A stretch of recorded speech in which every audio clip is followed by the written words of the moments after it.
إن الحمد لله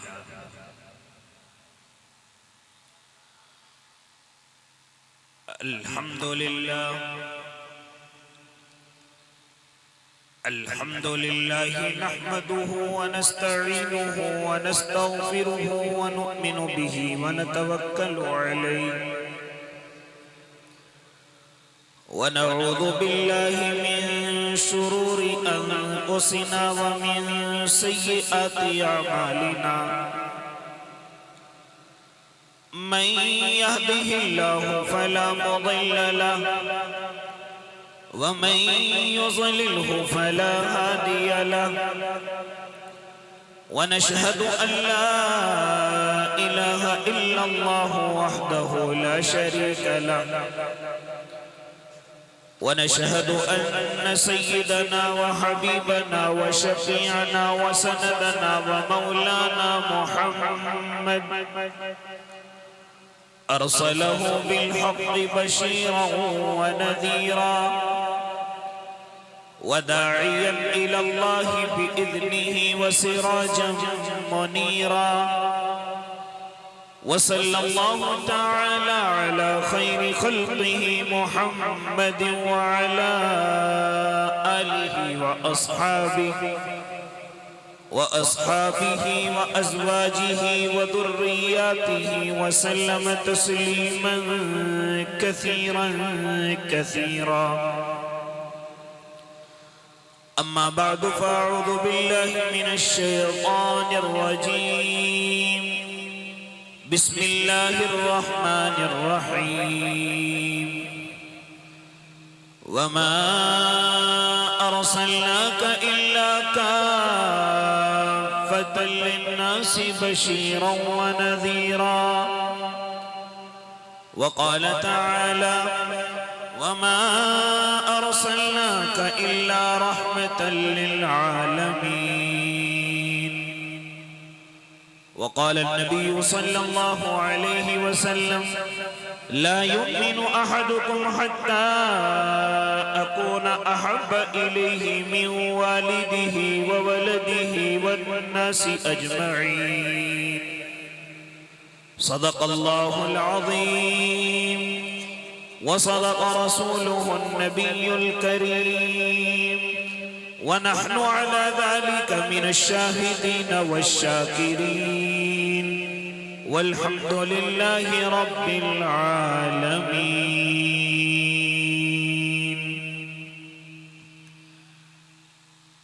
کچھ کفر نے فتنے پھیلائے کچھ ظلم نے شعلے بھڑکائے سینوں میں عداوت جاگ اٹھی انسان سے انسان ٹکرائے پامال کیا برباد کیا کمزور کو طاقت والوں نے جب ظلم و ستم حد سے گزرا تشریف محمد لے آئے رحمت کی گھٹائیں برسائی دنیا کی امیدیں بر آئی اکرام و عطا کی بارش کی اخلاق کے موتی برسائے تہذیب کی شمعیں روشن کی اونٹوں کے چرانے والوں نے کانٹوں کو گلوں کی قیمت دی ذروں کے مقدر چمکائے کعبے کی زمین اور عرش کہاں پل بھر میں کہاں دم بھر میں کہاں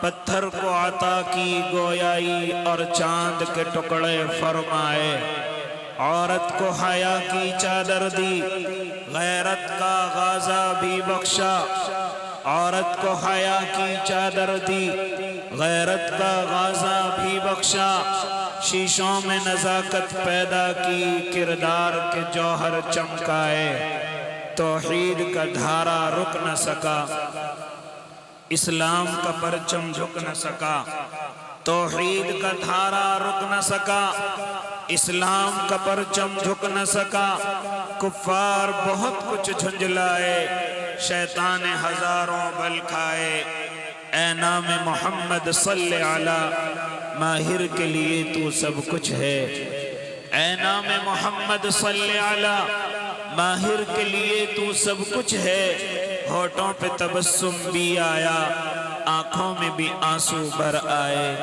اللہم صلی علی سیدنا محمد وعلی آل سیدنا محمد وبارک وسلم۔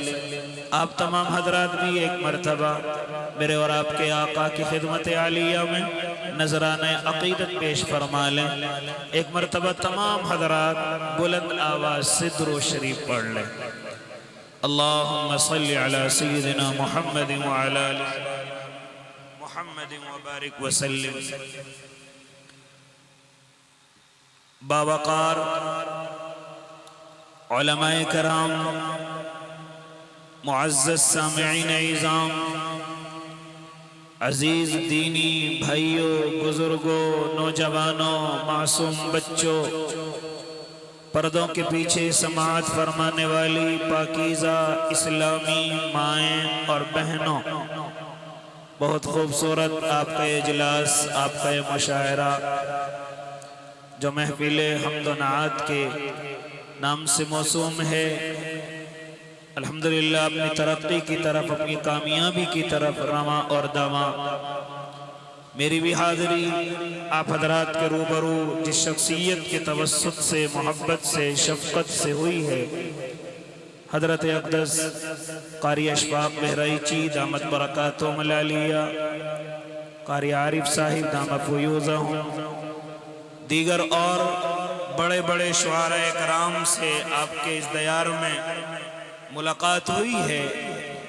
دعا کرتا ہوں اللہ رب العزت سب کی عمر دراز فرمائے اور اللہ ان کی نعتیہ عبادت کو ہر جگہ ہر لمحے قبول فرمائے۔ مختصر سے وقت کے لیے آپ حضرات کے روبرو ہوا، دعا کریں اللہ کہنے سننے سے زیادہ مجھے اور آپ کو اللہ عمل کی توفیق عطا فرمائے۔ میرے بھائی، اس وقت میں جو میں آپ حضرات کے چہروں سے اور آپ حضرات کے اس بینر سے یہ دیکھ رہا ہوں کہ آپ اللہ کے نبی صلی اللہ علیہ وسلم کی محبت میں بالکل مستغرق ہیں۔ ابھی منظوم کلام آپ حضرات کے سامنے ہوئے، آپ کبھی مدینے کی گلیوں میں، کبھی آپ محمد عربی صلی اللہ علیہ وسلم کی زلفوں میں، اور کبھی آپ ان کے معجزوں میں، اور کبھی ان کے اصحاب کے تمام نقش قدموں میں، ان کی محبتوں میں، عشق میں، ان کی جانثاری میں آپ مدمست اور مگن تھے۔ آخر میں مجھے منصور کلام پیش کرنے کے لیے آپ حضرات کے روبرو کیا۔ او اللہ کے نیک بندو، یہ میرے آقا کی توصیف و توثیق ہے۔ آج تک اس کا کوئی نہ منظوم کلام سے، نہ منصور کلام سے، نہ محرر اپنے قلم سے، نہ مقرر اپنی زبان سے آج تک اس کا حق ادا نہ کر سکا۔ نہ کسی کے اندر طاقت ہے، نہ قوت ہے، نہ کسی کو کوئی اتنا علم ہے کہ محمد کی تعریف کہاں تک ہے۔ یہ تو صرف میرا اور آپ کا اللہ جانتا ہے۔ جب تعریف کا ہی معلوم نہیں تو میں اور آپ کہاں سے کر سکتے ہیں؟ اصل تعریف تو میرا اللہ ہی جانتا ہے۔ او اللہ کے نیک بندو، محرر اپنے قلم کو توڑ بیٹھے، مقرر بولتے بولتے تھک گئے، اور شاعر کہتے کہتے ان کی عمریں پوری ہو گئی، لیکن آخر میں یہی کہہ کر کے چپ ہوئے کہ بعد از خدا بزرگ توئی قصہ مختصر۔ اللہ کے بعد اگر کسی کا درجہ ہے تو صرف اور صرف میرے اور آپ کے محبوب کا ہے، میرے اور آپ کے آقا کا ہے۔ اے اللہ کے نیک بندو، اگر میں ان کی تعریف و توصیف کرنے لگوں، ان کے معجزوں کو بیان کرنے لگوں تو یقیناً یہ رات ناکافی ہو جائے۔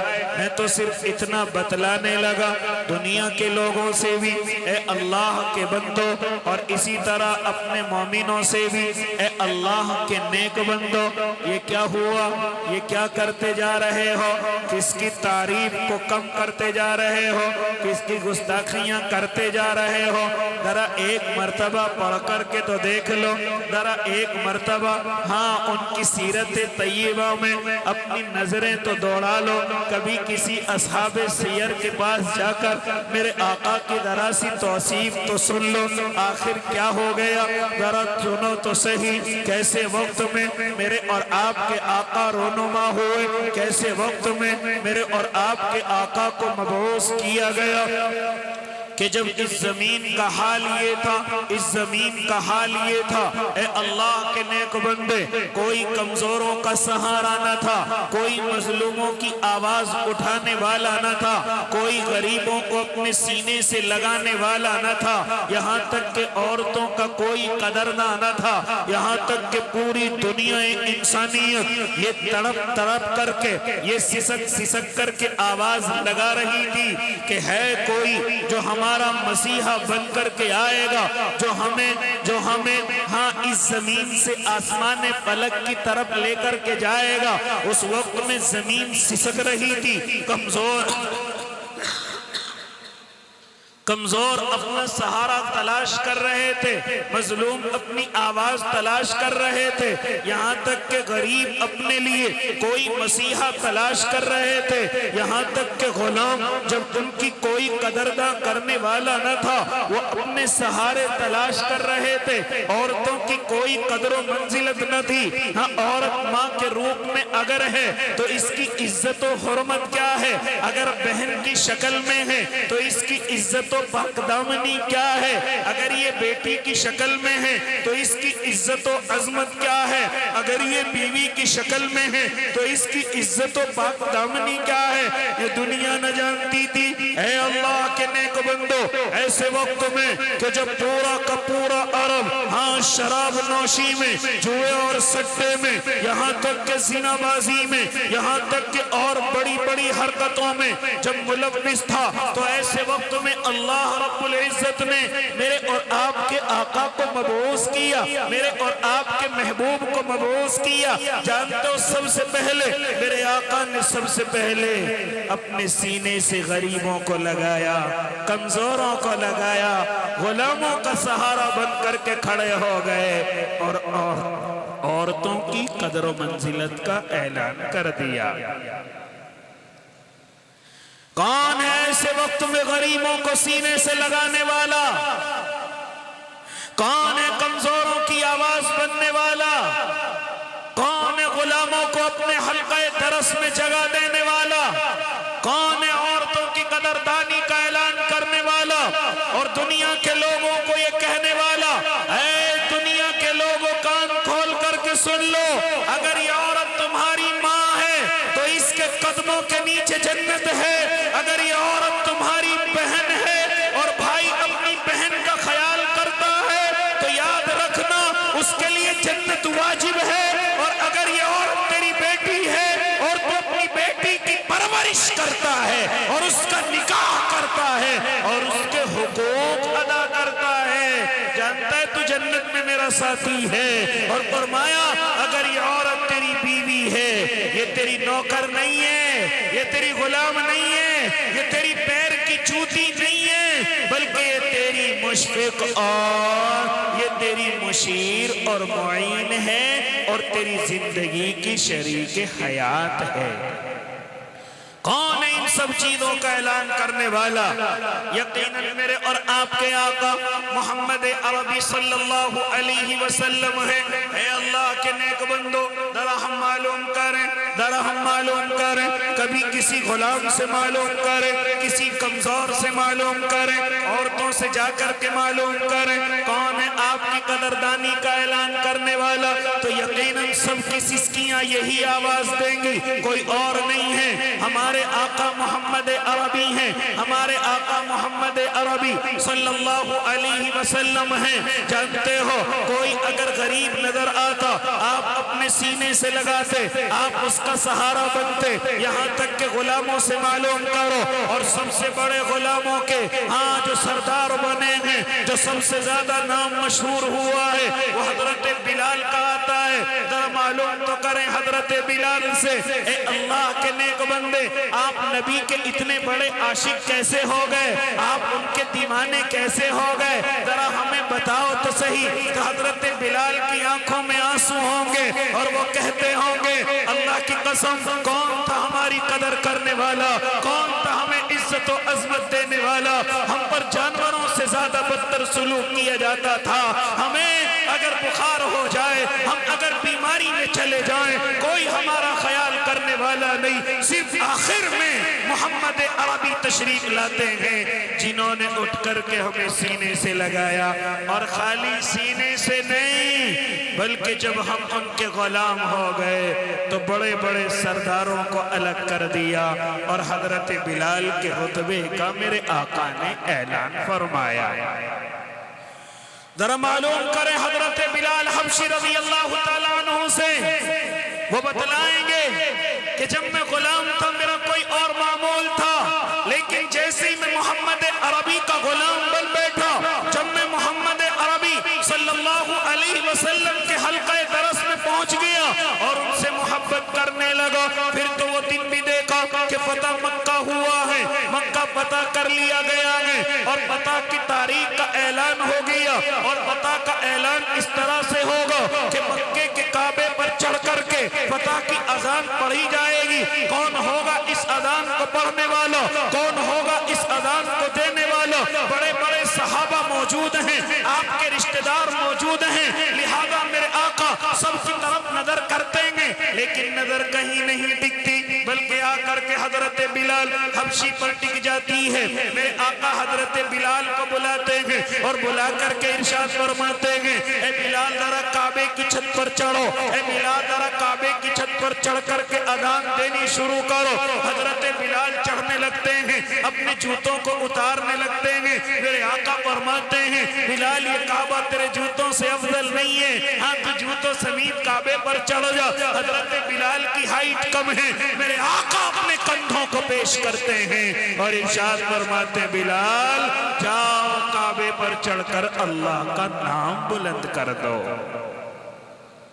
آج بڑے بڑے چودھری غمگزیدہ ہیں، آج بڑے بڑے چودھری سمجھ رہے ہیں کہ ہماری عزت کا جنازہ نکلا ہے، لیکن اللہ کے نیک بندو ذرا میں اور آپ بھی کان کھول کر سن لیں کہ جس دین پر میں اور آپ چلتے ہیں اس میں نہ کوئی بڑا ہے نہ چھوٹا ہے، نہ کوئی آقا ہے نہ غلام ہے، نہ کوئی گورا ہے نہ کالا ہے، نہ کوئی عربی ہے نہ عجمی ہے، بلکہ میرے اور آپ کے اللہ نے صاف طریقے سے اعلان کر دیا یا ایھا الناس انا خلقناکم من ذکر و انثی وجعلناکم شعوبا وقبائل لتعارفوا ان اکرمکم عند اللہ اتقاکم۔ اے لوگوں ذرا کان کھول کر کے سن لو، تمہیں ہم نے ایک ماں اور ایک باپ سے پیدا کیا ہے، ہاں یہ جو تمہارے قبیلے ہیں، یہ جو تمہاری نشانیاں ہیں، یہ تمہاری بڑائی کے لیے نہیں، یہ تمہارے تکبر کے لیے نہیں، ہاں یہ صرف تمہاری پہچان کے لیے ہے۔ ہاں اگر تم عزت دار بننا چاہتے ہو،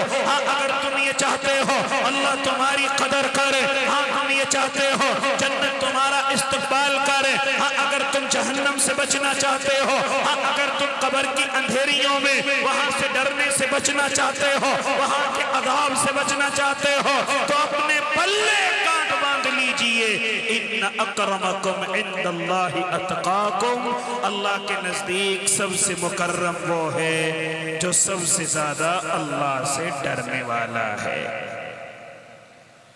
برادری کیا ہے اس سے کوئی غرض نہیں، تیرا کلر کیا ہے اس سے کوئی غرض نہیں، تو عرب کا رہنے والا عجب کا رہنے والا اس سے کوئی غرض نہیں، صرف اگر تو اللہ سے ڈرتا ہے، اگر تو اللہ سے ڈر کر کے زندگی گزارتا ہے تو یاد رکھنا تیری عزت اس دنیا کے اندر بھی ہوگی اور تیری عزت کل قیامت کے میدان میں رب کر رہا ہوگا، رب کے فرشتے کر رہے ہوں گے، جنت کے اندر استقبال ہو رہا ہوگا۔ لیکن آج رونا یہ آتا ہے اے امت محمدیہ، جن چیزوں کو چھوڑ کر کے اور جن چیزوں کو سدھار کر کے میرے اور آپ کے آقا اس زمین سے پردہ کر کے گئے ہیں، میرے اور آپ کے آقا جس معاشرے اور بگڑے ہوئے معاشرے کو میرے اور آپ کے آقا ذرا سی قلیل مدت میں، ذرا سی قلیل وقت میں آپ ذرا محنت کر کے پورے معاشرے کو سدھار کر کے سنوار کر کے گئے ہیں، لیکن دیکھا یہ جا رہا ہے کہ امت محمدیہ دوبارہ سے اسی کی طرف پلٹ کر کے آ رہی ہے، امت محمدیہ دوبارہ سے اسی بگاڑ کی طرف چل پڑی ہے۔ اے اللہ کے نیک بندے، یاد رکھنا کل قیامت میں میرے اللہ کے سامنے تجھے محبوب کو جواب دینا ہوگا کہ جس چیز کی محنت آقا کر کے گئے ہیں، جس چیز کی محنت صحابہ تابعین اور تبع تابعین کر کے گئے ہیں، اے امت محمدیہ تمہیں دوبارہ سے اسی بگاڑ کی طرف قدم رکھ دیا ہے۔ وہ کون سا بگاڑ تھا جب میرے آقا اس زمین پر تشریف لائے تھے؟ ہاں وہ بگاڑ دوبارہ سے امت محمدیہ کے اندر آ گئے ہیں۔ ہو سکتا ہے میری باتیں کڑوی لگ جائے، لیکن سیرت طیبہ کا مطلب صرف زلفوں کی تعریف نہیں، صرف کپڑوں کی تعریف نہیں، صرف کملی کی تعریف نہیں، اللہ کی قسم معاشرے کے سدھارنے کی طرف بھی میرے آقا کے قدموں کو دیکھیے، میرے آقا کی محنت کو دیکھیے، میرے آقا کی محنت کی طرف چلیے جو راتوں کو سونے نہیں دیتی، جو میرے آقا کو ہاں دنوں کو سکون نہیں دیتی ہے۔ آپ ہر وقت اسی فکر میں ہیں، آپ ہر وقت اسی محنت میں ہیں کہ کسی طریقے سے جو میری امت کے اندر بگاڑ ہے وہ کسی طریقے سے اختتام کی طرف پہنچ جائے۔ اور میرے آقا نے اس پر محنت کی، اللہ نے میرے آقا کو کامیاب کیا۔ کیا نہیں کرتے تھے لوگ میرے آقا کے آنے سے پہلے؟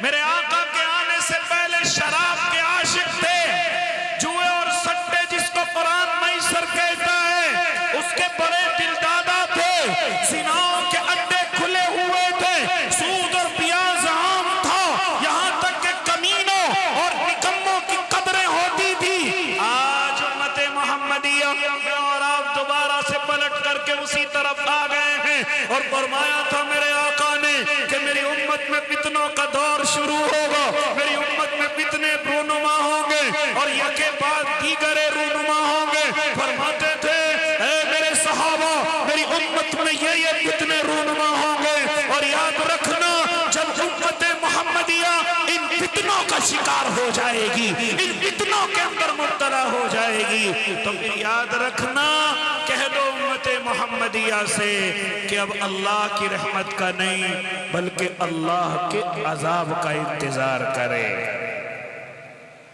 اللہ کے عذاب کا انتظار کرے۔ کیا فرماتے تھے میرے آقا؟ میری امت کے اندر جو سب سے پہلے فتنہ رونما ہوگا، بغیر مجبوری کے، بغیر معذوری کے، بغیر کسی پریشانی کے امت محمدیہ نماز چھوڑنے کی عادی ہو جائے گی، امت محمدیہ بغیر کسی عذر کے نماز چھوڑنے والی ہو جائے گی۔ آج اللہ کے نیک بندے ذرا میں اور آپ اپنے گریبانوں کے اندر جھانکیں، ہمیں تو کوئی مجبوری بھی نہیں ہوتی، ہمیں تو کوئی پریشانی بھی نہیں ہوتی، لیکن نماز پڑھے ہوئے ہفتے ہو گئے، نماز پڑھے ہوئے مہینے ہو گئے، صرف بھیڑ کو دیکھ کر کے جمعہ پڑھ لیو، صرف بھیڑ کو دیکھ کر عید کی نماز پڑھ لی ہے، صرف بھیڑ کو دیکھ کر جنازے میں کھڑے ہو گئے، لیکن بڑے اللہ کے بندے ایسے ہیں کہ جنہیں پنج وقت نمازیں پڑھے ہوئے کئی وقت گزر گئے، کئی زمانے گزر گئے، حالانکہ کیا فرمایا تھا میرے آقا نے؟ تیری ہر پریشانی کا حل نماز کے اندر ہوگا، تیری ہر مصیبت کا حل نماز کے اندر ہوگا، تیری تمام ضرورتیں اگر کسی ذریعے سے اللہ سے مکمل ہو سکتی ہیں تو وہ نماز کو ادا کرنا ہوگا۔ اور خالی فرماتے نہیں تھے بلکہ خود بھی اس پر عمل کرتے تھے، بلکہ خود بھی اس کی طرف چلتے تھے۔ اے اللہ کے نیک بندے میرے آقا کی زندگی دیکھ لے، ذرا سی پریشانی آئی مسجد کی طرف دوڑتے تھے، ہوا تیز چلنے لگی مسجد کی طرف دوڑتے تھے، بارش ہونی بند ہو گئی مسجد کی طرف دوڑتے تھے، ذرا سا زلزلہ آ جائے مسجد کی طرف دوڑتے تھے، ذرا سا واقعہ ہو جائے مسجد کی طرف دوڑتے تھے، یہاں تک کہ جو بھی پریشانی میرے آقا کی زندگی کے اندر دکھائی دی تو میرے آقا سب سے پہلے مسجد کی طرف دوڑے ہیں۔ آج امت محمدیہ کا حال کیا ہے؟ ہر کام کرنے کے لیے تیار۔ کوئی اگر یہ کہے تجھے یہ پریشانی یہ عمل کرنا ہے، تجھے سمندر کے کنارے جانا ہے، تجھے قبرستان میں بلا چیز دابنی ہے، تجھے بلا صدقہ ادا کرنا ہے، سارے کام کرنے کے لیے تیار، سارا خرچہ دینے کے لیے تیار، لیکن 2 رکعت نماز کی پڑھنے کے لیے تیار نہیں۔ ہاں اللہ کے سامنے سجدہ ریز ہو کر اللہ کو منانے کے لیے تیار نہیں۔ اس کے علاوہ چاہے جتنے بڑے کام کرا لیجئے، جتنی محنت کا کام کرا لیجئے، چاہے جتنا پیسہ وصول کر لیجئے، لیکن نماز کو نہیں ادا کریں گے کہ جس میں ہر پریشانی کا حل ہے، جس میں ہر مصیبت کا حل ہے،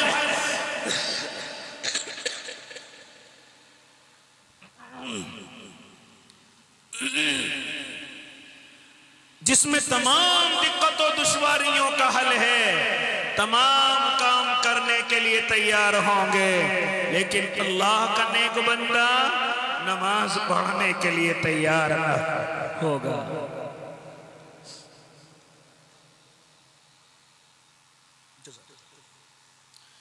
نماز پڑھنے کے لیے تیار نہ ہوگا۔ اے اللہ کے نیک بندے کہاں کھویا ہوا ہے؟ صحابی کو یقین نہیں ہوتا اللہ کے نبی کیا امت محمدیہ نماز نہیں پڑھے گی؟ کیا ایسے بغیر عذر کے نماز چھوڑ دے گی؟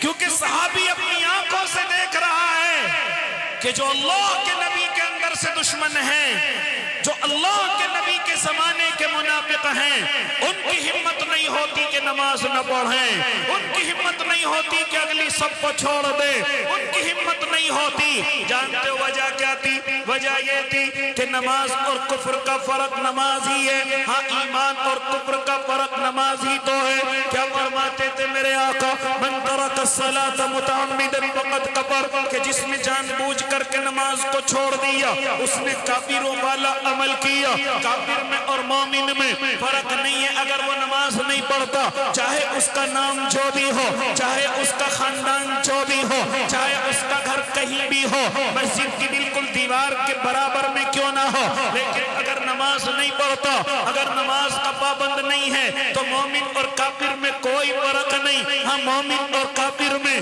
تمیز کرنے والی نماز ہے، لیکن آج امت محمدیہ مجھے کہنے دیجئے نماز کے معاملے میں سب سے زیادہ کمزور ہو گئی۔ نماز کے معاملے میں سب سے زیادہ کمزور۔ حالانکہ نماز اللہ سے بات کرنے کا ذریعہ، اللہ کے قریب ہونے کا ذریعہ، اللہ کو اپنا دوست بنانے کا ذریعہ۔ اور اللہ کے نیک بندو، جانتے ہو جب میرے اور آپ کے آقا کے زمانے میں ان کے وقت میں نماز کا وقت ہوتا تھا، اذان شروع ہو جاتی تھی تو حضرت عائشہ صدیقہ رضی اللہ تعالیٰ عنہ فرماتی ہیں کہ اگر نماز کے وقت ہم آقا کے سامنے پہنچ گئے تو آقا ہاں معلوم کرتے تھے کون ہو؟ کہتی میں عائشہ ہوں۔ کون عائشہ؟ کہا ابو بکر کی بیٹی ہوں۔ کون ابو بکر؟ اللہ کے نبی آپ کے یار غار ہیں۔ ہاں کون ہو نہیں جانتا؟ تو معلوم ہوتا نماز کا وقت ہو گیا ہے، اب میرے آقا کسی کو نہیں پہچانیں گے، اب میرے محبوب کسی کو نہیں پہچانیں گے۔ اے اللہ کے نیک بندو، یہ حالت میرے اور آپ کے آقا کی ہوتی تھی، یہ حالت میرے اور آپ کے محبوب کی ہوتی تھی، لیکن آج میرا اور آپ کا حال کیا ہے؟ آج تمام کام ہو رہے ہیں لیکن نمازوں کی پابندی نہیں۔ فجر کی جماعت کا حال دیکھ لیجئے، ظہر کی نماز کا حال دیکھ لیجئے، مسجدیں خالی ہیں، مسجدیں ویران پڑی ہوئی ہیں، کئی منزلیں مساجد ہیں، خوبصورت مساجد ہیں، کروڑوں روپے لگ کر کے مساجد بنا دی گئی ہیں، پتھر اور آب زر سے لکھے ہوئے کلمات ہیں، سب کچھ ہے اس زمانے میں، لیکن نمازی نظر نہیں آتا، نماز کی پابندی کرنے والا نظر نہیں آتا۔ اے اللہ کے نیک بندے، مجھے مختصر گفتگو کرنی ہے۔ فرماتے تھے میرے آقا میری امت میں پہلا فتنہ یہ ہوگا کہ میری امت نماز کو چھوڑنے لگے گی، بغیر کسی عذر کے نماز کو چھوڑنے لگے گی۔ آگے بڑھئے کیا فرماتے تھے؟ اے جوان دل تو چاہتا تھا جب تو یہاں زیادہ تعداد میں بیٹھا ہوا تھا میں تجھ سے تب گفتگو کرتا، لیکن انشاءاللہ العظیم میری بات تو پہنچانی ہے جہاں تک پہنچے۔ ذرا سنو کیا فرماتے تھے میرے آقا، میری امت میں ایک فتنہ یہ بھی رونما ہوگا، میری امت میں ایک فتنہ یہ بھی ہوگا۔ فرماتے تھے جوان اولادیں اپنے باپ کی ناقدری ہو جائیں گی، جوان اولادیں اپنے باپ کی ناقدری کرنے لگیں گی، ہاں جوان اولادیں اپنے باپ کی عزت کو عزت نہ سمجھیں گی۔ فرماتے تھے میرے آقا اپنے باپ کے سامنے اپنے دوستوں کی قدر زیادہ کرنے لگیں گی، اپنے دوستوں کی عزت زیادہ کرنے لگیں گی۔ آقا کیا ایسا بھی وقت آئے گا؟ ارے دیکھ رہے ہو کہ آج وہ وقت آ چکا ہے، بوڑھے باپ کی کوئی قدر نہیں، اگر کم پڑھا لکھا ہے کوئی قدر نہیں، اگر گھر میں بیمار ہے کوئی قدر نہیں، اگر کمانا چھوڑ چکا ہے تو کوئی قدر نہیں۔ ہاں اگر زمینیں اچھی ہیں باپ کے حصے میں بڑی قدر ہوتی ہے، مال اور جائیداد حصے میں ہے بڑی قدر ہوتی ہے، لیکن وہ باپ کی وجہ سے نہیں، وہ مال کی قدردانی ہے، وہ زمین کی قدردانی ہے، وہ جائیداد کی قدردانی ہے۔ فرماتے تھے میرے آقا کہ میری امت میں ایک اتنا یہ بھی رونما ہوگا کہ جوان اولاد اپنے باپ کی ناقدری کرنے لگے گی اور باپ کے مقابلے میں اپنے دوست کی عزت زیادہ کرنے لگے گی۔ ایک طرف باپ حکم کرے کوئی قدر نہیں، ایک طرف باپ کوئی حکم دے کوئی قدر نہیں، دوسری طرف دوست کا فون آ جائے، دوسری طرف دوست اگر اس کو بلانے لگے تو باپ کے سارے حکموں میں ٹھوکر مار کر کے، باپ کی ساری خدمت میں ٹھوکر مار کر کے یہ جوان اپنے دوست کی بات سنے گا۔ او اللہ کے نیک بندو، میں نے تو یہاں تک بھی دیکھا کہ باپ کا گریبان پکڑ لیا گیا، میں نے تو یہاں تک بھی دیکھا کہ باپ کے اوپر ہاتھ بھی اٹھا دیا گیا، میں نے تو یہاں تک بھی دیکھا اللہ اس علاقے کو اس غلطی سے محفوظ رکھے، میں نے تو یہاں تک بھی دیکھا کہ نہ جانے کس چیز کے لالچ میں آ کر باپ کو موت کے گھاٹ تک اتار دیا گیا، اللہ اس علاقے کو محفوظ رکھے۔ لیکن او اللہ کے نیک بندو، ساری میرے آقا کی باتیں سچی ہیں، میرے محبوب کی باتیں سچی ہیں۔ فرماتے تھے دنیا کا جوان میری امت محمدیہ اپنی باپ کی ناقدری کرنے لگے گی، آج ذرا سا پڑھ لکھ کر کے آ جائے باپ جاہل نظر آنے لگتا ہے، آج ذرا سے 2 روپے کمانے والا نظر آ جائے تو باپ کی گھر میں کوئی قدر و منزلت نہیں ہے، آج ذرا سا ہوشیار ہو جائے تو باپ کی کوئی قدر و منزلت نہیں ہے۔ اے اللہ کے نیک بندے، سب سے زیادہ جب نکاح ہو کر کے تیرے گھر میں سرخ جوڑے والی آ جائے تو اب باپ کی کوئی قدر نہیں ہے، اب باپ کی کوئی قدر و منزلت نہیں ہے۔ کیا فرماتے تھے میرے آقا، میری امت اپنے باپ کی ناقدری کرنے لگے گی، اپنے دوست کی عزت زیادہ کرنے لگے گی۔ اسی طرح فرماتے تھے میری امت محمدیہ کی جوان بچیاں اپنی ماں کو اپنا نوکر سمجھنے لگے گی، اپنی ماں کو اپنا غلام سمجھنے لگے گی، اپنی ماں پر ایسے حکم چلائے گی جیسے کوئی بڑا اپنے نوکر پر حکم چلاتا ہے۔ اے اللہ کے نیک بندو، ذرا ہم نہیں دیکھتے جوان بچیاں کس طریقے سے اپنی ماں کو ٹارچر کرتی ہیں، جوان بچیاں اپنی ماں پر حکم چلاتی ہیں، اپنی ماں پر حکومت کرتی ہیں۔ اس وقت تو زیادہ دیکھنے لائق معاملہ ہوتا ہے جب بچی اسکول کے اندر پڑھے یا مدرسے کے اندر پڑھے، پڑھ کر کے اپنے گھر پر آئے، پانی کا حکم ماں کو دیا جا رہا ہے، کھانے کا حکم ماں کو دیا جا رہا ہے، یہاں تک کہ ایسے برتاؤ کیا جا رہا ہے جیسے یہ ہماری ماں نہیں ہے بلکہ یہ ہماری نوکر ہے۔ اے اللہ کی نیک بندیوں، کیا ہو گیا؟ تم تو اپنی ماں کی بڑی قدر کرنے والی تھی، تم تو اپنی ماں سے بڑی محبت کرنے والی تھی، لیکن تمہیں یہ کیا ہو گیا؟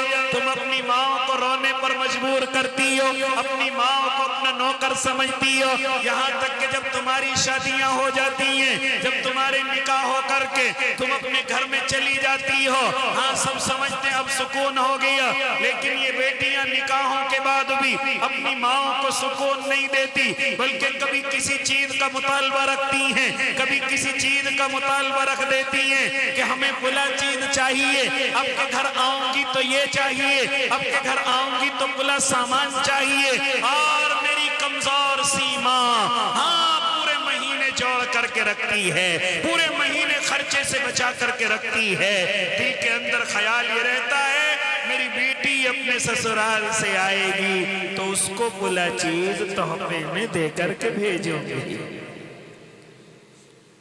لیکن بچیوں کا کیا حال؟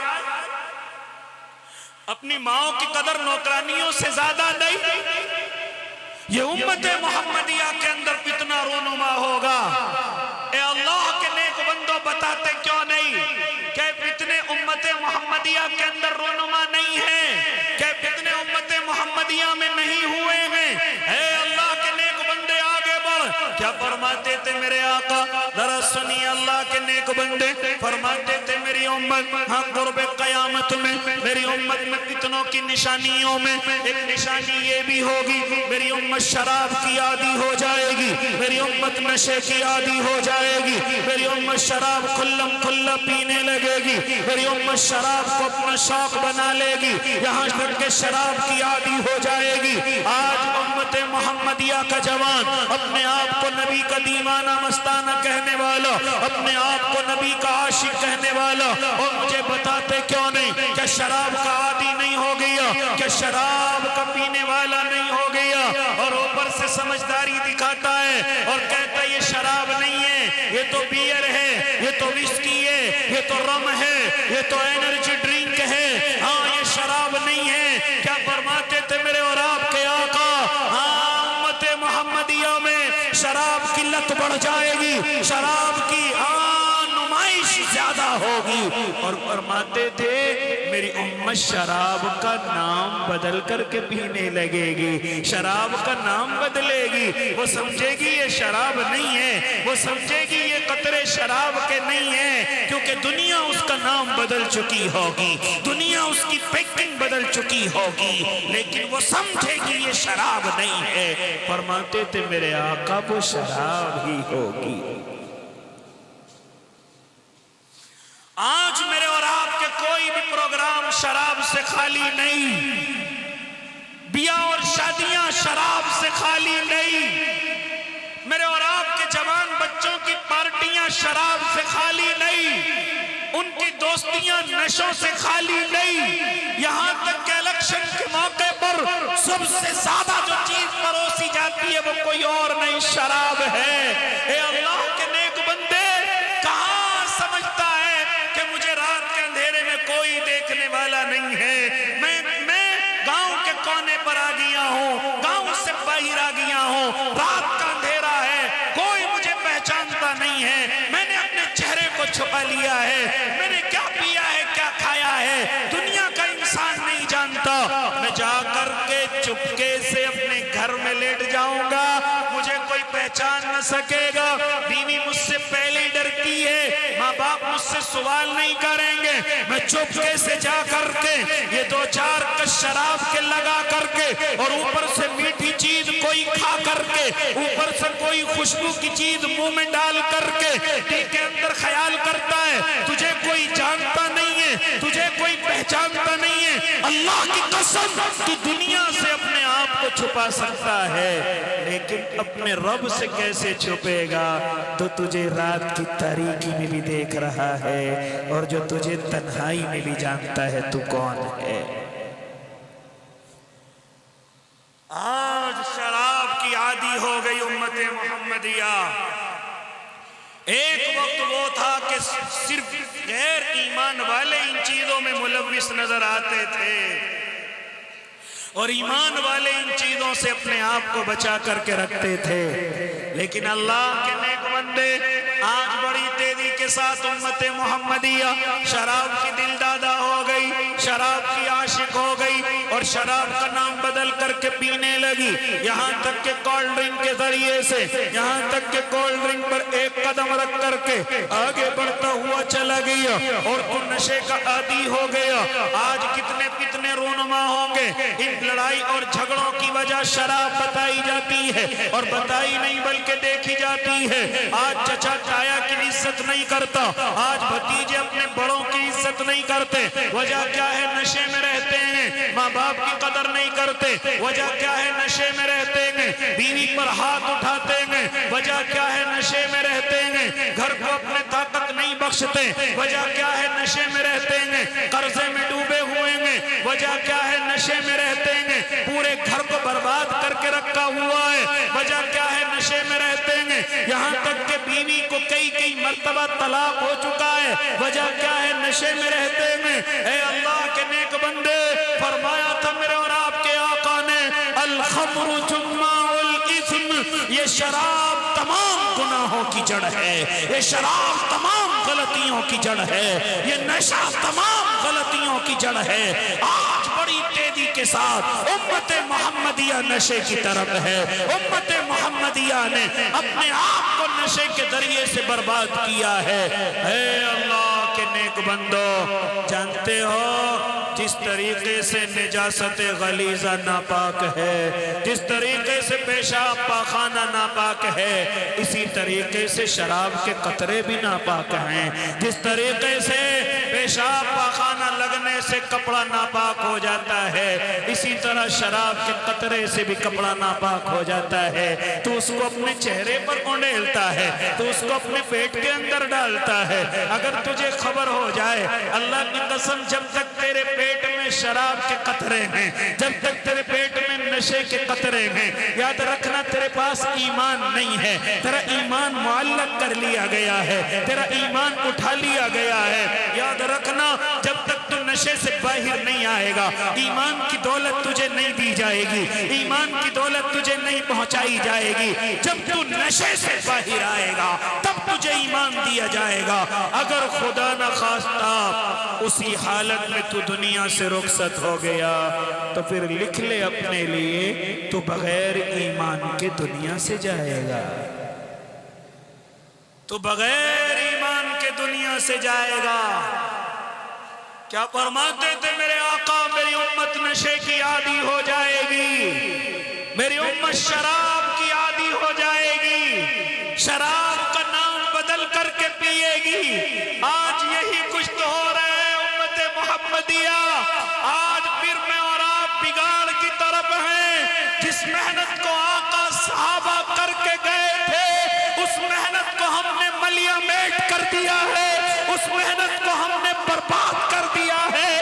فرماتے تھے میرے اور آپ کے آقا، اس سے آگے بڑھ کر کے میری امت جوے کی عادی ہو جائے گی، میری امت سٹے کی عادی ہو جائے گی۔ آج امت محمدیہ محنت کرنا بھول گئی، آج امت محمدیہ مزدوری کا کھانا بھول گئی، اور رات اور دن اسی انتظار میں رہتی ہے کہ کوئی نمبر، کوئی جھٹکا لگ جائے اور میں ذرا سا زمین سے آسمان کی طرف پہنچ جاؤں۔ محنت مزدوری نہیں، تجارت میں اپنے آپ کو آزمانا نہیں، کاروبار میں اپنے آپ کو آزمانا نہیں، بلکہ جوئے اور سٹے سے مالدار بننا چاہتا ہے، جوئے اور سٹے سے ترقیوں کی منزلوں پر جانا چاہتا ہے۔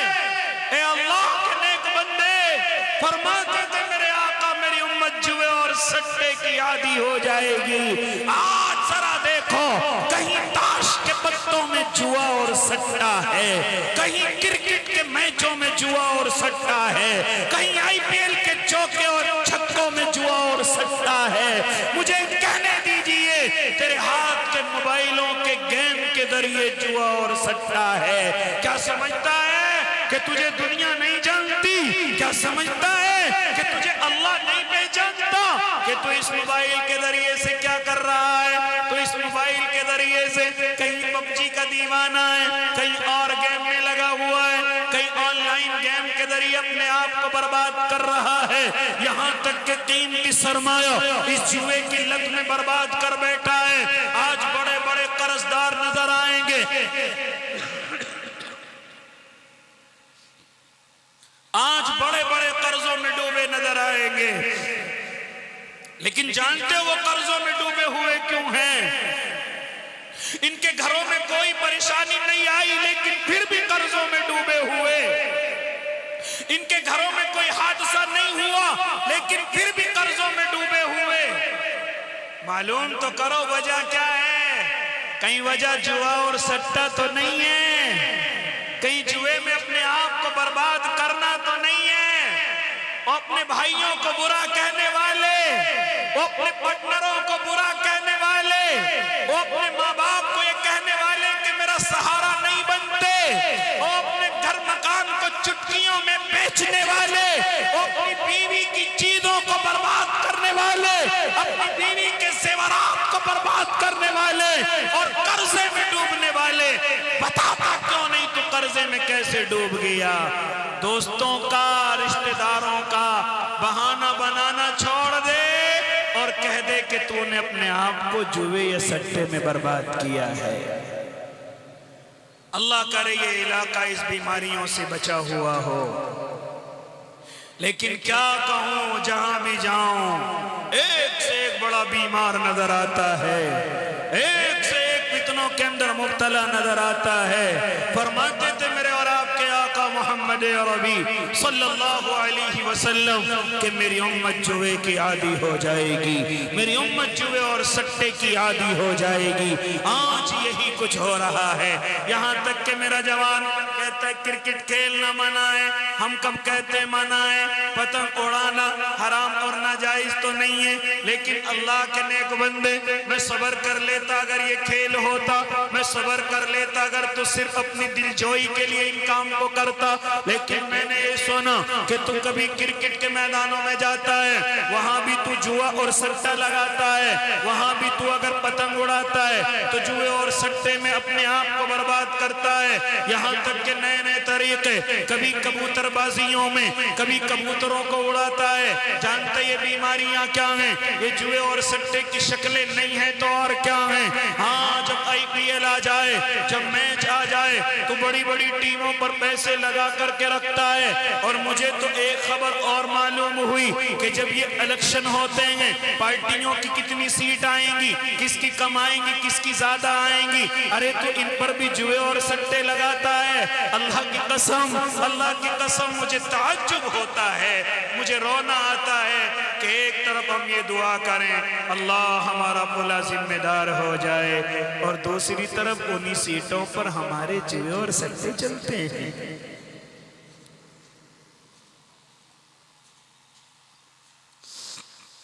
کہاں سے اللہ کی مدد آ جائے،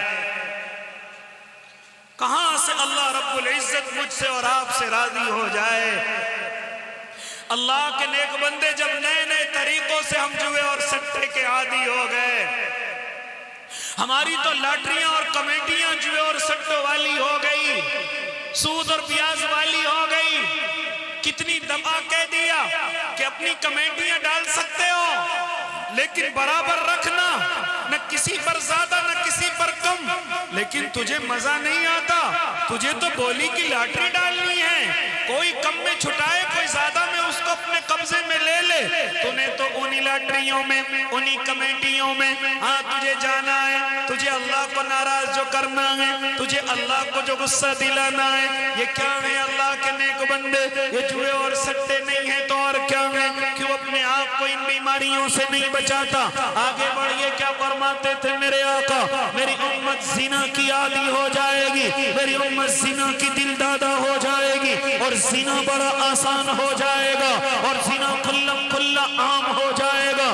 آج جوان اگر تو یہ کہے کہ میرا کسی سے تعلق نہیں ہے، میں صرف اپنے اللہ سے تعلق رکھتا ہوں، میں صرف اپنے نبی سے تعلق رکھتا ہوں، میں صرف اپنے علماء سے تعلق رکھتا ہوں، تو لوگ تیرا مذاق اڑاتے ہیں، ارے تیرا کوئی تعلق نہیں ہے، تیری کوئی گرل فرینڈ نہیں ہے، ایسے موقع پر تیرا کسی سے تعلق کیوں نہیں ہے؟ آج لوگ مذاق اڑاتے ہیں بے حیائی کے تعلق کو، کے تعلق کو، حرام تعلق کو آج میں نے اور آپ نے پیشن بنا لیا ہے، آج میرا اور آپ کا پیشن بن گیا ہے۔ اللہ کی قسم ذرا دیکھو، آج زنا آسان ہو گیا، لیکن اس کے بالمقابل نکاح کرنا بڑا مشکل ہے، نکاح کرنا بڑا مشکل ہے۔ جانتا ہے اس کی وجہ کیا ہے؟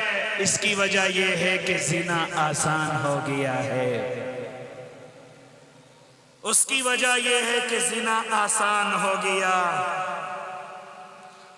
جس زنا سے بچنے کے لیے حضرت یوسف کو جیل میں ڈال دیا گیا، اے اللہ کے نیک بندے، اے اللہ کے نیک بندے، اور جس نکاح کو میرے آقا نے اتنا آسان کیا ہو، کوئی ضرورت نہیں بھیڑ اکٹھا کرنے کی، کوئی ضرورت نہیں، کوئی ضرورت نہیں مہنگی شادیاں کرنے کی۔ آؤ ایک گواہ اور دو گواہ اور وکیل اپنا طے کیجئے، اور بیوی کو اپنے سے کہیے آپ میرے نکاح میں آئیں گی، وہ کہہ دے میں آ گئی، ہو گیا نکاح، ہو گیا نکاح۔ اتنا نکاح آسان کیا میرے آقا نے، لیکن آج میرے اور آپ نے، میرے اور آپ کے اس وقت میں کیا ہو گیا؟ اگر کسی کی بیٹی جوان ہو جائے، اگر کسی کی بیٹی جوانی سے آگے قدم رکھ لے، اللہ کی قسم میں نے ماں باپ کو پوری رات جاگتے ہوئے دیکھا ہے، پوری رات اپنی بیٹی کی چارپائی کی طرف نظر جمع کر کے بیٹھے ہوئے دیکھا ہے۔ ہاں اللہ کے نیک بندے، آج میں نے اور آپ نے نکاح کو اتنا مشکل کر دیا، اور زنا اتنا آسان۔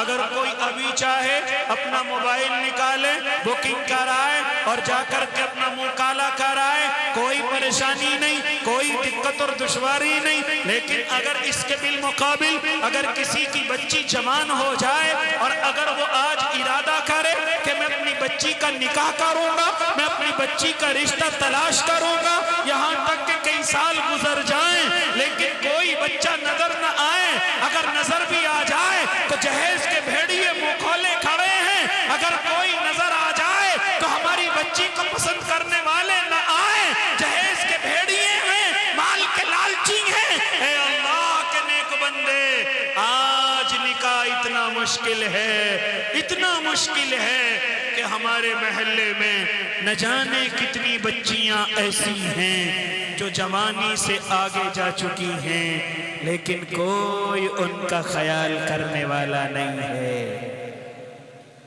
کوئی ان کا خیال کرنے والا نہیں ہے۔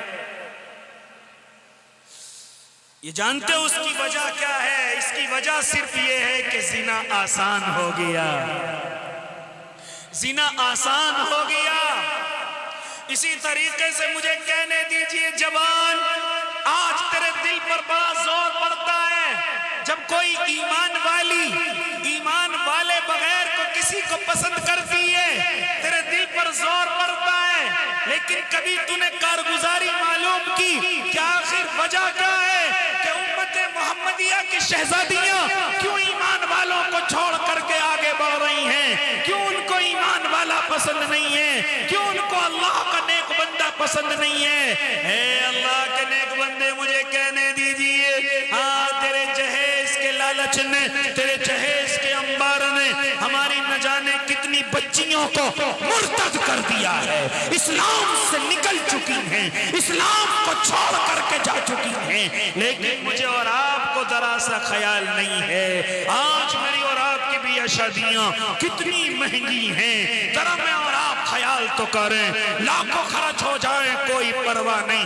کروڑوں تک بات پہنچ جائے کوئی پرواہ نہیں، لیکن شادی ایسی ہونی چاہیے علاقے میں نام ہو جائے، میرا ریکارڈ بن جائے، رشتہ داروں میں میری عزت ہو جائے۔ حالانکہ مجھے کہنے دیجئے، اگر تو اتنا پیسہ اکٹھا کر کے چاہتا کہ اس پیسے میں کچھ غریب بچیاں بھی اڑ جائیں تو اللہ کی قسم محلے کی کئی بچیاں اپنے گھروں کو ودا ہو سکتی تھی، لیکن تو نے نکاحوں کو اتنا مشکل کر دیا۔ اسی وجہ سے زنا آسان ہو گیا، اسی وجہ سے زنا آسان ہو گیا۔ فرماتے تھے میرے آقا، زنا اتنا کلم کھلا ہوگا، راستوں کے کناروں پر ہوگا، جانوروں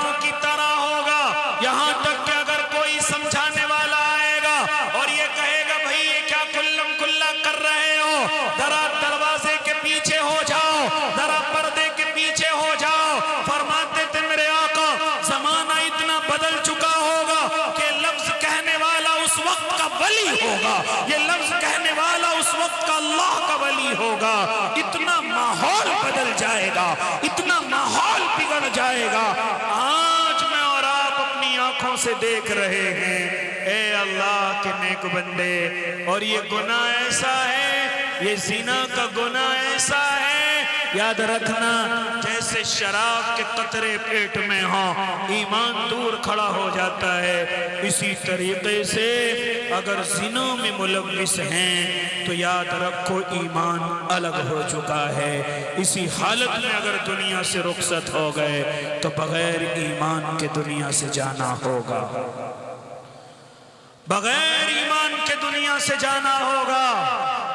آج سمجھتا ہے رات کے اندھیرے میں باتیں کرتا ہوں، کسی کو معلوم نہیں۔ آج میری بچیاں سمجھتی ہیں کہ میرے پاس موبائل چھپا ہوا ہے، کسی کو معلوم نہیں۔ اے اللہ کی نیک بندیوں، تم دنیا سے چھپا سکتی ہو لیکن اپنے اللہ سے نہیں چھپا سکتی، اپنے رب اپنے اللہ سے نہیں چھپا سکتی۔ آخر میری بچیوں تمہیں کیا ہو گیا؟ کیوں اللہ سے بھروسہ اٹھ گیا؟ کیوں نبی کے نقش قدم سے تم الگ ہو گئی؟ کہاں تم اپنے تعلقات غیر محرموں سے بنانے لگی؟ تمہیں کیا ہو گیا؟ تمہیں تو حضرت فاطمہ کے قدم پر چلنا تھا، تمہیں تو اصحاب پیغمبر کی محترماؤں کے قدم پر چلنا تھا، تمہیں تو ازواج مطہرات کے قدموں پر چلنا تھا۔ یہ کیا ہوا؟ تم کہاں بدلتی ہوئی جا رہی ہو؟ اسی طریقے سے میرا جوان آج بڑا بولتا ہوا تو نظر آتا ہے، بچیوں کی حفاظت کے نعرے لگاتا ہوا نظر آتا ہے، لیکن مجھے ذرا بتا، اگر محلے میں کوئی بچی جوان ہو جائے، اگر محلے میں کوئی بچی بڑی ہو جائے تو سب سے زیادہ اس گھر کی طرف گھورنے والے، اس گھر کی طرف اپنی وحشی جیسی نظروں سے دیکھنے والے کوئی اور نہیں، محلے کے جوان ہوتے ہیں، محلے کے رشتہ دار ہوتے ہیں۔ اور مجھے کہنے دیجئے کہ جس گھر میں بچیاں جوان ہو جائیں اس گھر میں جوان بہانوں سے آنا شروع کرتا ہے، یہاں تک کہ اپنی نظروں کی ٹھنڈک اس غلط راستے سے کرنے کی کوشش کرتا ہے، حالانکہ اسے یاد نہیں رہتا کہ گھر میں میں اپنی بہن کو چھوڑ کر کے آیا ہوں، اپنی بیوی کو چھوڑ کر کے آیا ہوں، اپنی ماں اپنی بیٹی کو چھوڑ کر کے آیا ہوں۔ اور اللہ کے بندو، ہو سکتا ہے میری بات بری لگ جائے لیکن کیا کہوں، فرمایا تھا میرے آقا نے جب ایک صحابی اللہ کے نبی کی خدمت میں حاضر ہوئے تھے اور عرض کیا تھا، یا رسول اللہ میرا زنا کرنے کو دل کرتا ہے۔ میرے آقا غصے میں نہیں ہوئے، میرے محبوب غصے میں نہیں ہوئے، کہتے یا رسول اللہ مجھے زنا کرنے کی اجازت دے دیجئے۔ کیا فرمایا تھا میرے آقا نے؟ اور میرے صحابی، او اللہ کے بندے مجھے بتا کہ تو یہ چاہتا ہے تیری بہن سے، بیٹی سے، بیوی سے، ماں سے کوئی زنا کرے؟ اللہ کے نبی یہ کیا بات کر رہے ہو؟ محبوب یہ کیا بات کر رہے ہو؟ غصے سے سرخ ہو گیا وہ شخص۔ میرے آقا نے فرمایا جس کے ساتھ وہ اپنا مکالہ کرنا چاہتا ہے وہ بھی تو کسی کی بیٹی ہوگی، وہ بھی تو کسی کی بہن ہوگی، وہ بھی تو کسی کی بیوی ہوگی، وہ بھی تو کسی معصوم کی ماں ہوگی۔ جب تو اپنے گھر میں یہ برداشت نہیں کر سکتا تو دوسرے کی گھر کی عزت کا لٹیرا کیوں بننا چاہتا ہے؟ اے اللہ کے نیک بندو، فرماتے تھے میرے آقا میری امت زنا کی عادی ہو جائے گی، میری امت زنا کی دل دادا ہو جائے گی۔ آج امت محمدیہ یہ خطرناک فعل تو نے پیشن بنا لیا ہے۔ ہاں جس فعل پر اگر کنوارے ہیں تو کوڑے برسائے جائیں، اگر کوڑے برستے ہوئے مر بھی جائیں تب بھی کوڑے برسائے جائیں، اور اگر شادی شدہ ہیں تو سنگسار اس وقت تک کیا جائے جب تک ان کی روح ان کے بدن سے نہ نکل جائے۔ اگر شادی شدہ اس غلط کام کو کریں اتنی دیر تک پتھر برسائے جائیں جب تک ان کی جان ان کے بدن سے نہ نکل جائے۔ اتنا سخت گناہ، اتنا سخت دنیا کا عذاب۔ اے اللہ کے نیک بندوں اور بندیوں، کیا فرماتے میرے آقا؟ کل قیامت کا میدان ہوگا، اللہ کچھ عذاب والوں کو سب کے سامنے ذلت والا عذاب ایسا عطا کرے گا کہ دوسرے لوگ اپنے عذاب کو بھول جائیں گے، یہاں تک کہ پوری قیامت والے دن تمام انسانیت کے سامنے کچھ مرد اور کچھ عورتیں ایسی لائی جائیں گی کہ ان کے منہوں کے برابر میں ان کی شرمگاہیں ہوں گی اور ان سے خون اور پیپ نکل کر کے ان کے منہوں کے اندر کو جا رہا ہوگا۔ آپس میں لوگ معلوم کریں گے او اللہ کے بندو یہ کون لوگ ہیں، یہ کون ہیں کہ جنہیں عذاب دیا جا رہا ہے اور پوری دنیا کے انسانوں کے سامنے دیا جا رہا ہے، ذلت والا عذاب دیا جا رہا ہے۔ ایک سزا وہ ہوتی ہے جو چھپ کر کے دی جائے، اس کا اتنا دکھ نہیں ہوتا، لیکن اگر کوئی سزا سب کے سامنے دی جائے، ذلت سے آدمی مرنے لگے، ذلت سے آدمی ڈوبنے لگے، جب کچھ مرد اور کچھ عورتیں اللہ کے سامنے اور تمام انسانیت کے سامنے ایسی لائی جائیں گی کہ ان کے منہوں کے برابر میں ان کے پیشاب گاہ اور ان کی شرم گاہیں ہوں گی اور ان سے خون اور پیپ نکل کر کے ان کے بدنوں کے اندر جا رہا ہوگا۔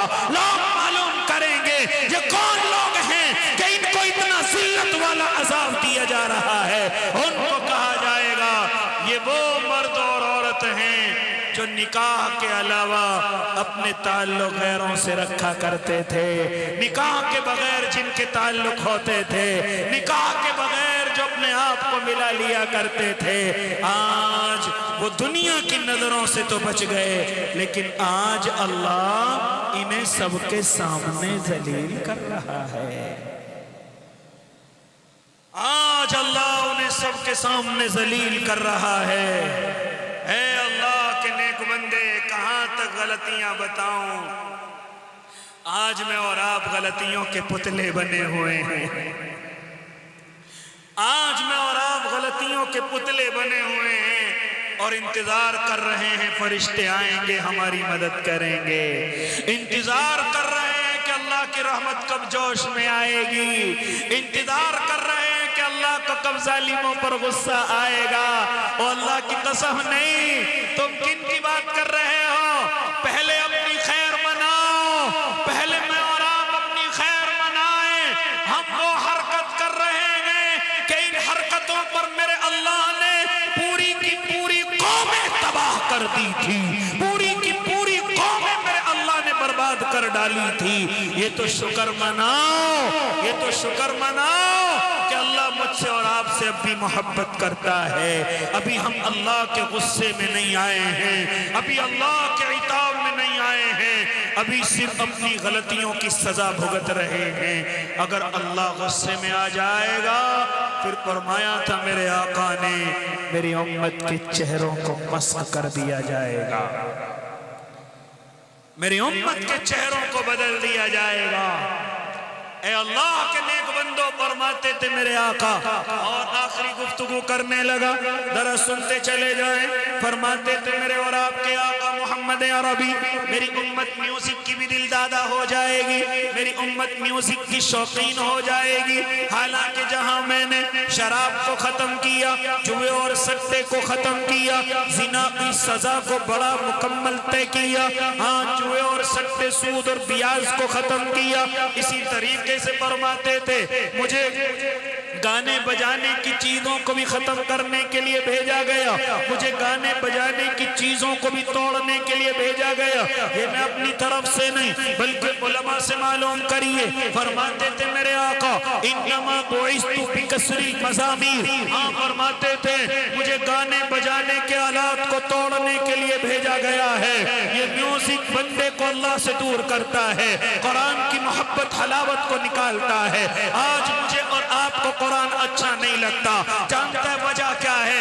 میوزک کے شوقین ہو گئے، نعت نبی اچھی نہیں لگتی، علماء کی تقریریں اچھی نہیں لگتی، وجہ کیا ہے؟ میوزک کے شوقین ہو گئے، میوزک کے دل دادا ہو گئے۔ او اللہ کے نیک بندو، آج مجھے اور آپ کو نیند نیند نہیں آتی، میوزک کے بغیر سفر مکمل نہیں ہوتا، میوزک کے بغیر بیاہ شادیاں مکمل نہیں ہوتی، میوزک کے بغیر ہاں یہاں تک کہ عقیقے ولیمے جن کو میں اور آپ سنت کہتے ہیں یہ بھی مکمل نہیں ہوتے۔ میوزک کے بغیر ہمیں میوزک چاہیے، ہمیں ڈی جے چاہیے، ہمیں ان پر ناچنے والیاں کنجریاں چاہیے، بازاروں عورتیں چاہیے۔ آج میں اور آپ میوزک کے اتنے دل دادا ہو گئے کہ اپنی گاڑیوں میں، اپنے گھروں میں کوئی اللہ کے قرآن کی تلاوت کا انتظام نہیں، لیکن اکثر گھروں میں میوزک کا انتظام ہے۔ اکثر گھروں میں گانے بجانے کی چیزوں کا انتظام ہے۔ اے اللہ کے نیک بندے فرماتے تھے میرے آقا میری امت میوزک کی دل دادا ہو جائے گی، میری امت میوزک کی عادی ہو جائے گی۔ آج امت محمدیہ اور اللہ کی قسم شرم آتی ہے جب ہم یہ کہتے ہیں النکاح من سنتی، یہ نکاح میرے محبوب فرمانے میری سنت ہے، یہ ولیمہ میری سنت ہے، یہ عقیقہ میری سنت ہے۔ لیکن آج کیا ہو رہا ہے؟ میوزک ہے اور ڈی جے گئے۔ ہاں آج ہماری باراتیں میوزک کے بغیر نہیں آ رہی، آج ہماری بچیاں میوزک کے بغیر ندا نہیں ہو رہی۔ اے اللہ کے نیک بندوں کیا ہو گیا؟ ہاں نکاح اللہ کے نبی کی سنت ہے، میرے اللہ اس کو دیکھ کر کے پسند کرتے ہیں، میرے اللہ کی رحمتیں برستی ہیں۔ نکاح کو عبادت بنایا گیا ہے، لیکن انہی نکاحوں کے اندر ہاں میوزک کو دیکھو اور ڈی جے اور گاجے اور باجوں کو دیکھو کس طریقے کے حالات ہیں۔ آج محلے کے اندر اگر کسی نے بجانا شروع کر دیا، آج بیماروں کی خیر نہیں، آج پریشان لوگوں کی خیر نہیں، جو ٹینشن میں ہیں آج ان کی خیر نہیں۔ اس قدر تیز میوزک بجایا جاتا ہے، اس قدر تیز گانے اس میں لگائے جاتے ہیں کہ دل کا مریض تو دنیا سے رخصت ہو جائے، ہارٹ کا مریض تو دنیا سے رخصت ہو جائے، لیکن ہمارے جوانوں کو ذرا سی عقل اور تمیز نہیں۔ اور کیا کر رہے ہو اللہ کے نیک بندو؟ کیوں میوزک کے اتنے بڑے دل دادا ہو گئے؟ آج تجھے نظمیں قراتیں اچھی نہیں لگتی، آج تو خود بھی گانے سنتا ہے اور دل کے اندر تیرے یہ تمنا رہتی ہے کہ تو بھی اگر گانا گانے لگے تو بڑا سنگر ہو جائے اور بڑا سنگر ہو کر کے بڑا مالدار ہو جائے۔ اور اسی لیے جن کی آوازیں اچھی ہوتی ہیں وہ کبھی کبھی میوزک کے اسٹیج پر جا کر کے اپنی قسمت بھی آزماتے ہیں، میوزک کے اسٹیج پر جا کر کے بڑا سنگر بننا چاہتے ہیں۔ اے اللہ کے نیک بندے فرماتے تھے میرے آقا جو میوزک کا دل دادا ہوگا کل قیامت کے میدان میں اس کے کانوں میں سیسا پگھلا کر کے ڈالا جائے گا، صرف اس میوزک کو سننے کی وجہ سے، ان گانوں کو سننے کی وجہ سے۔ لیکن آج ہیڈ فون، بلوٹوتھ اور پتہ نہیں گاڑیوں کے سسٹم، گھروں کے سسٹم سب میوزک سے لیس ہیں، سب میوزک سے بھرے ہوئے ہیں۔ اور جانتے ہو اللہ کے نیک بندو، ایک مرتبہ ایک شخص اللہ کے نبی کی خدمت میں حاضر ہوئے تھے اور آ کر کے عرض کیا تھا، ہاں کیا کہا تھا اللہ کے نبی؟ میری آواز بڑی اچھی ہے، میں بانسری بڑی اچھی بجاتا ہوں، اللہ کے نبی مجھے گانا بجانے کی اجازت دے دیجئے تاکہ میں اس کے ذریعے سے اپنے بچوں کا پیٹ پال سکوں۔ آج میوزک کو میں اور آپ فن کہتے ہیں، میوزک کی دنیا والوں کو فنکار کہتے ہیں۔ اب تک جنہیں کنجر کہا جاتا تھا، اب تک جنہیں کلاباز کہا جاتا تھا، آج ہم انہیں فنکار کہنے لگے۔ آج وہ ہمارے ہیرو ہو گئے، آج وہ ہمارے آئیڈیل ہو گئے۔ اے اللہ کے نیک بندے، آج تیرے سر کے بال ہاں نبی کی طرح نہیں، فلا کنجر کی طرح ہوتے ہیں، فلا ایکٹر فلا کرکٹر کی طرح ہوتے ہیں۔ آج تیرے بدن کے کپڑے کسی عالم کسی اللہ والے کی طرح نہیں، بلکہ فلا کنجر فلا ایکٹر کے لیے ہوتے ہیں جو مسلمانوں کو بدنام کرتے ہیں، جو اسلام کو اپنی فلموں کے ذریعے سے ذلیل کرتے ہیں۔ اے اللہ کے نیک بندے، آج وہ میرے اور آپ کے آئیڈیل ہو گئے ہیں۔ اگر معلوم کروں تیرے بال کیسے ہیں، بتائے گا فلا ہیرو جیسے ہیں، تیرے کپڑے کیسے ہیں، تجھ سے کیا بات کروں؟ اگر تیرے درا سے بچوں سے معلوم کروں تو تیرے بچوں کو نہ نبی کا نام یاد، نہ رسول کا نام یاد، نہ صحابہ کا نام یاد، لیکن ہاں اس کو ہیرو کے ہیروئنوں کے بڑے نام یاد ہیں۔ وجہ کیا ہے گھر میں میوزک رہتا ہے؟ وجہ کیا ہے گھر میں صبح شام فلمیں دیکھی جاتی ہیں؟ وجہ کیا ہے موبائلوں کے ذریعے سے فلموں کا بالکل آسان انتظام ہو گیا ہے؟ اے اللہ کے نیک بندے، ایک صحابی نہیں کہہ سکتا، ایک شخص اللہ کے نبی کی خدمت میں حاضر ہوتے ہیں اور آ کر کے عرض کرتے ہیں، اللہ کے نبی مجھے گانا بجانے کی اجازت دیجئے، میری آواز بڑی اچھی ہے، میں اس کے ذریعے سے اپنے بچوں کا پیٹ پالنا چاہتا ہوں۔ میرے آقا کی آنکھیں سرخ ہو گئی اور فرمایا تھا اٹھ جا، یہاں سے چلا جا، اگر اس حرکت سے باز نہ آیا تو تجھے جہنم کے طبقے، نچلے طبقے کے اندر پھینک دیا جائے گا، تجھے جہنم کا ایندھن بنا دیا جائے گا۔ چنانچہ وہ اللہ کے نبی سے غصہ ہو کر، وہ اللہ کے نبی سے اپنے چہرے کو بنا کر، انہیں کیا معلوم کتنی کمائی ہے، جیسے آج تم مجھ جیسے غریب کو کہنے لگو اسے کیا معلوم سنگنگ میں کتنی کمائی ہے، گانا بجانے میں کتنی کمائی ہے، میوزک میں کتنی کمائی ہے، انہیں کیا معلوم یہ تو مالوی لوگ ہیں، ان پہ تو صرف تقریریں آتی ہیں، ان پہ تو صرف باتیں بنانی آتی ہیں، دنیا کی ترقی نہیں جانتے، فنکاری نہیں جانتے، دنیا میں بڑا کیسے بننا ہے نہیں جانتے، انہیں تو صرف اپنی باتوں سے مطلب۔ اسی طرح وہ شخص اللہ کے نبی کی خدمت سے اٹھ گیا، ان کی صحبت سے ہٹ گیا اور اپنی میوزک کی دنیا میں اور اپنی سنگنگ کی دنیا میں گانا بجانے لگا، گانا گانے لگا، یہاں تک کہ میرے آقا پردہ کر گئے۔ حضرت ابو بکر کا دور آیا، وہ سنگنگ کرتا گیا۔ حضرت عمر ابن خطاب کے زمانے میں حضرت عمر نے اس کو بڑا تلاش کرایا، اگر ملے تو شوٹ کر دو، اگر ملے تو پکڑ کر کے لاؤ۔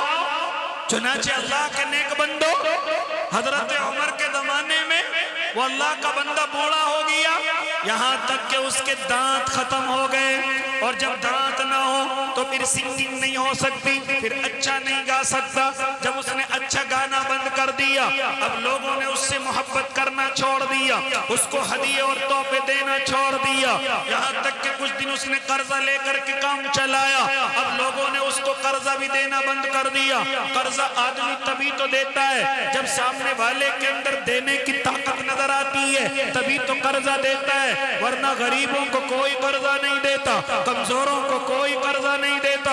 ہم مالداروں کو تو کہہ کر کے دیتے ہیں، اگر مالدار بیمار ہو جائے تو معلوم کرتے کچھ پیسے چاہیے، اگر مالدار کو کوئی حادثہ پیش آ جائے تو معلوم کرتے کچھ چاہیے، اگر مالدار بیمار ہو جائے تو معلوم کرتے کچھ چاہیے، اگر اس کی بیٹی کی شادی ہو تو سب معلوم کرتے کچھ پیسوں کی ضرورت ہے۔ لیکن اس کے بالمقابل اگر کوئی غریب بیچارہ بالکل موت کے منہ میں ہے، کوئی نہیں معلوم کرتا تجھے کچھ ضرورت ہے کہ نہیں ہے، کیونکہ معلوم ہے کہاں سے دے گا، کہاں سے واپس کرے گا۔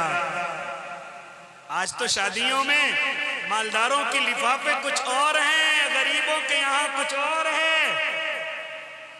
اے اللہ کے نیک بندے، تیرے معیار جدا ہیں، تیرے معیار جدا ہیں۔ ذرا سن، جب کوئی غریب اور کمزور ہو جائے، یاد رکھنا کوئی سہارا نہیں بنتا، کوئی سکون کی کوئی بات نہیں کہتا۔ خیر، میں اپنی بات کو اور لمبی نہیں کرنا چاہتا۔ اے اللہ کے نیک بندے، جب اس کے دانت ٹوٹ گئے، لوگوں نے قرضہ بھی دینا بند کر دیا، اس کا خیال بھی کرنا بند کر دیا۔ اب وہ کہتا ہے لیکن میرا اللہ تو میرا اللہ ہے، میرا رب تو میرا رب ہے، اپنے بندوں سے بڑی محبت کرتا ہے۔ اب ذرا سنو اللہ کے نیک بندو، جب اس کی آخری عمر پہنچ گئی، کئی دن کا بھوکا اور پیاسا، یہاں تک کہ مانگتا ہوا، بھیک کے ہاتھ پھیلاتا ہوا، جب اس کو کسی نے بھیک بھی نہ ڈالی، وہ سیدھا قبرستان پہنچ گیا اور قبرستان میں جا کر کے رونے لگا۔ اب تو کوئی نہ قرضہ دیتا ہے، ہدیہ دینا تو دور کی بات، تحفہ دینا تو دور کی بات، اب تو کوئی قرضہ بھی نہیں دیتا۔ ارے قرضہ دینا تو دور کی بات، اب تو کوئی مجھے بھیک بھی نہیں دیتا۔ ہاں، بھیک کے گھر بھی ختم ہو گئے۔ قبرستان کے اندر پہنچ گیا، قبرستان کے اندر چلا گیا، کئی دن کا بھوکا اور پیاسا ہے۔ جب کچھ نظر نہ آیا، قبروں کو دیکھ کر کے اب اللہ یاد آیا۔ اللہ کے سامنے رونا شروع کر دیا، اے میرے اللہ، میں نے تیرے محبوب کی بات نہیں مانی تھی، میں حضرت ابو بکر سے بچتا رہا، آج حضرت عمر ابن خطاب کا دور ہے، جہاں بھی دیکھ لیں گے مجھے قتل کر ڈالیں گے، لیکن میرے اللہ جب لوگوں نے مجھے بھیک دینا بھی بند کر دیا، میں اس قبرستان کے اندر آیا جو میرا آخری ٹھکانہ ہے، جو میری آخری آرام گاہ ہے۔ اے اللہ تجھے تو معلوم ہے کئی دن کا بھوکا ہوں، کئی دن کا پیاسا ہوں، تجھے تو معلوم ہے میرے پیٹ کے اندر لقمے نہیں گئے ہیں۔ اے اللہ کیا تو مجھے معاف کر سکتا ہے؟ کیا تو میرا کچھ خیال کر سکتا ہے؟ یہ کہہ رہا ہے اور آنسو بہا رہا ہے۔ ادھر دیکھتے ہیں قبرستان کے گیٹ پر حضرت عمر ابن خطاب چلے آ رہے ہیں۔ حضرت عمر بڑی تیزی کے ساتھ، سر پر کوئی پوٹلی رکھی ہوئی ہے، یہ حضرت عمر کو دیکھ کر کے گھبرا گیا کہ اب تو تیرا قتل ہونا ضروری ہے، اب تو تیری گردن کو اڑا دیا جائے گا۔ یہ اور ڈرنے لگا اور گھبرانے لگا، یہاں تک کہ حضرت عمر آگے بڑھ گئے، یہ اور چھپ گیا، نظر نہیں آتا۔ حضرت عمر پھر پیچھے موڑے، لیکن یہ پھر نظر نہیں آتا۔ مختصر یہ کہ حضرت عمر کی نظر پڑ گئی اور اس کے پاس تیزی کے ساتھ گئے، یہ گھبراتا ہوا اور کپ کپاتا ہوا اٹھا۔ حضرت عمر کچھ نہ کہنا، کہتا ہو اللہ کے نیک بندے، اب تک تو تجھے ارادہ کہنے کا تھا، لیکن کیا کروں، تو نے کیا کیا ہے؟ ہاں تو نے کیا اللہ سے کہا ہے کہ جب میں ابھی خواب میں تھا، ابھی جب میں سویا ہوا تھا تو اللہ کی طرف سے آواز آئی تھی، اے وقت کے امیر المؤمنین، کیسی ذمہ داری نبھا رہے ہو، کیسی خلافت چلا رہے ہو، ادھر تم سوئے ہوئے ہو، ادھر میرا نیک بندہ قبرستان میں بھوکا بیٹھا ہوا ہے اور میری محبت میں دہائی دے رہا ہے، اے عمر جاؤ میرے نیک بندے کے لیے کھانا لے کر کے پہنچ جاؤ۔ کیا کہا تو نے اللہ سے کہ اللہ تجھ سے محبت کرنے لگا؟ یہ کہہ کر کہ حضرت عمر نے پوٹلی اتاری جس کے اندر کھانا رکھا ہوا تھا، اے عمر کیا یہ میرے اللہ نے دیا ہے؟ یہ میرے محبوب نے دیا ہے؟ یہ میرے رب نے دیا ہے؟ یہ کہہ کر کے اس کھانے کو دیکھتا تھا اور روتا تھا، ہائے میں کس سے دور رہا، میں کس کے در کو چھوڑے رہا۔ او اللہ کے نیک بندو، یہاں سے ایک سبق لے کر کے جانا، اگر دنیا داری میں گھس جاؤ گے، یاد رکھنا جتنے بوڑھے ہوگے اتنی ناقدری ہوگی، اور اگر دیندار بن کے رہو گے، عالم ہو، امیر ہو، خانقاہ کے بزرگ ہو، قسم کھا کر کے کہتا ہوں جتنے بوڑھے ہوتے رہو گے اتنی قدر بڑھتی رہے گی، اور دنیا داری میں جتنے بوڑھے ہوتے چلے جاؤ گے اتنی دنیا ناقدری کرتی چلی جائے گی۔ اس لیے اللہ کے نیک بندو، وہ بیچارہ گانا گانے والا ایسی توبہ کرتا ہے کہ کھانا ہاتھ میں لے کر کے ایک لقمہ بھی کھا نہیں پاتا اور اللہ کی محبت میں دنیا سے رخصت ہو جاتا ہے۔ میرا اللہ اتنا کرم بھی کرنے والا ہے، اتنا رحم بھی کرنے والا ہے، اس لیے اللہ کے نیک بندو، آج امت محمدیہ بڑی تیزی کے ساتھ میوزک کی دل دادا، بڑی تیزی کے ساتھ میوزک کی عادی ہے، اس سے اپنے آپ کو بچاؤ۔ یہ بڑی خطرناک بیماری، اللہ سے دور کرنے والی بیماری، نمازوں سے دور کرنے والی بیماری، قرآن کی تلاوت سے دور کرنے والی بیماری، اللہ کی محبت سے دور رکھنے والی بیماری۔ فرماتے تھے میرے آقا، میری امت میوزک کی دل دادا ہو جائے گی، میری امت میوزک کی عادی ہو جائے گی۔ جب یہ تمام بیماریاں امت محمدیہ میں ہوں گی تو فرماتے تھے میرے آقا اب انتظار کرو زمینوں کے پھٹنے کا، اب انتظار کرو زلزلوں کے آنے کا، اب انتظار کرو تیز آندھیوں اور طوفانوں کا، اب انتظار کرو پتھروں کے برسنے کا، اب انتظار کرو تیز ہواؤں کے ساتھ اللہ کے غصے کا۔ اے اللہ کے نیک بندے، بتاتا کیوں نہیں کہ یہ ساری کمیاں میرے اور آپ کے اندر نہیں ہیں؟ یہ ساری کمیاں میں اور آپ لے کر کے نہیں بیٹھے ہوئے ہیں۔ انہی چیزوں کو ختم کرنے کے لیے میرے محبوب آئے تھے، لیکن پھر دوبارہ سے وہی چیزیں ہم نے پیدا کر لی ہیں۔ ارادے کرو کہ انشاءاللہ ان تمام چیزوں کو اپنی زندگیوں سے نکالیں گے انشاءاللہ۔ نکال لیں گے نا بھائی انشاءاللہ؟ اللہ سے توبہ کریں گے سچی، اللہ کے ہو کر کے رہیں گے، اللہ سے محبت کریں گے، اللہ کے لیے نمازوں کی پابندی کریں گے، شراب کو دیکھیں گے بھی نہیں، جن چیزوں میں ہمیں الکحل نظر آ جائے ان سے اپنے آپ کو بچائیں گے، چاہے وہ کتنی انرجی دینے والی چیز کیوں نہ ہو، اپنے آپ کو بچا کر کے رکھیں گے، جوئے اور سٹے کی جتنی بھی چیزیں ہیں، جتنے بھی طریقے ہیں ان سے بچا کر کے رکھیں گے، شراب سے، نشے سے اپنے آپ کو، اور زنا کی اس گندگی سے، اسی طرح تمام بیماریوں سے انشاءاللہ ہم اپنے آپ کو بچا کر کے رکھیں گے۔ جب ہم اپنے آپ کو بچائیں گے تو پھر یاد رکھو اللہ کی مددیں اتریں گی، اللہ کی رحمتیں اتریں گی، اور اللہ رب العزت مجھ سے اور آپ سے محبت کا اظہار فرمائے گا۔ اللہ مجھے بھی اور آپ کو بھی عمل کی توفیق عنایت کر دے۔